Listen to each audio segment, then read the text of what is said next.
want to switch to the NBA. There have been a couple interesting NBA stories as we are surprisingly closing in quick on the start of the new NBA season. It almost felt like this offseason just has flown by.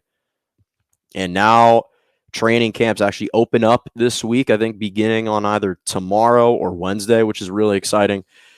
But the Ben Simmons drama saga continues. In fact, there was a latest report yesterday that apparently Ben Simmons' teammates attempted to contact Ben Simmons because they were planning a trip to fly to LA to meet with him to try and convince him to return to training camp, according to Shams Charania of the Athletic. And even as a courtesy even as a courtesy from his teammates, Ben Simmons said, I don't want you to come. Don't come here. And he's obviously made his intentions clear that he doesn't want to ever play for the 76ers. In fact, he actually apparently was quote unquote mentally checked out as a member of the 76ers to the point where his level of dedication may have permanently waned. And apparently this delegation that was attempting to fly to LA to talk to him was going to be led by Joel Embiid, and Tobias Harris and Matisse Thybulle are kind of the star players. Now, Joel Embiid, we obviously know that Ben Simmons hasn't had a great relationship with him, although to Embiid's credit, he tried to extend an olive branch recently in the offseason, saying that he wants Ben Simmons to return. But Tobias Harris and Matisse Thybulle are guys that Ben Simmons likes. And even Ben Simmons admitted there's some people that I like that were planning this trip. I still don't want to see them. Matisse Thybulle, he's also born from Australia. They're part of the Australian national team together. So they're good friends. And along with this story, it's reported that the new head of basketball operations for the Minnesota Timberwolves, Sachin Gupta, is extremely interested in trading for Ben Simmons. Now, I've actually said before that I think that the Minnesota Timberwolves would be an excellent trade partner for Ben Simmons and trade destination for him. And the 76ers and the Timberwolves should get on the phone and hash this out, because the salaries matched for some trade revolving a package around D'Angelo Russell. From a price perspective, this makes complete sense.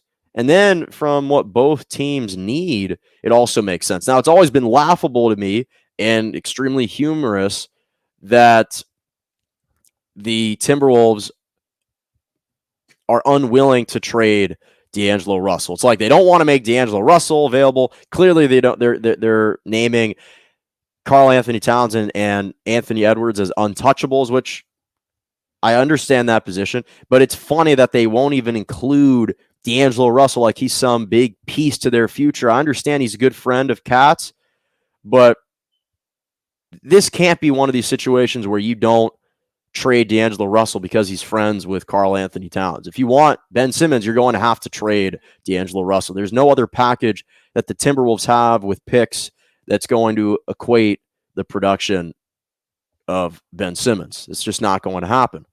So, but here's a new wrinkle. There's actually a new wrinkle with this story.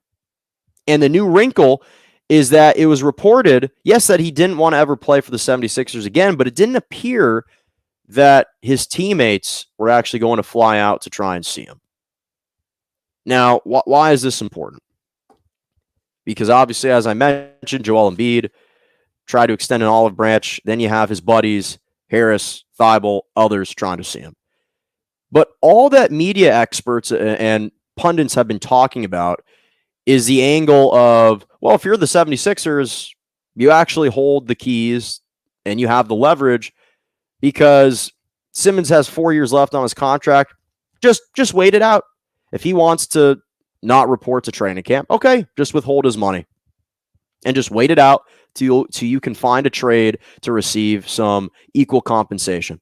And from the perspective of the 76ers don't want to set a precedent of allowing players who have collected the bag and are disgruntled stars. If you don't want to set the precedent of them being able to force their way out, totally get that. And the league certainly will likely have to intervene to also kind of crimp other future potential abilities of disgruntled stars from forcing their way out because they're going to levy sanctions and make it financially really de-incentivizing for these athletes to try and force their way out. And as they should. But this is the angle of the story that hasn't been talked about enough. Is the entire success of the Philadelphia 76ers hinges on one guy. It hinges on Joel Embiid, their best player, who's injury prone. The reason why this is important is because the championship window for the Philadelphia 76ers is right now. This isn't a team that is preparing for the future. And in the present, they've got a ton of talented teams in the Eastern Conference that they have to contend with. They got the Milwaukee Bucks. This isn't about, the 76ers are still building towards the future. Joel Embiid is young. He's in an old man's body. He's been breaking down. You're not always sure how many games you're going to get out of him. And without Simmons, this is the championship window. This isn't a young Philadelphia 76ers team that has plenty of years to wait. And you've got the Milwaukee Bucks, are the defending champs in your conference. The Atlanta Hawks are rising. They just beat you in 7 games in your conference. The Boston Celtics are ascending in your conference. Then you already have the Brooklyn Nets and the Miami Heat to worry about and contend with. So if the Philadelphia 76ers are trying to win, they got to win right now. Otherwise, this entire process and this entire Joel Embiid experiment, you're going to have to blow everything up, start from scratch once again, and be back to square one. So with Doc Rivers and Joel Embiid, the time is right now. From a competitive standpoint, in a way, Ben Simmons holds the leverage. Because the 76ers, if they want to compete, sure, they'll win some regular season games without him. And all I keep hearing is, well, they'll just wait it out. And financially, Ben Simmons, who's scheduled to make $31.5 million this year, if he wants to stand on his principles and not report to training camp, not play for the 76ers this year and just hold out, then that'll be a brutal financial hit for him. There's no question about it.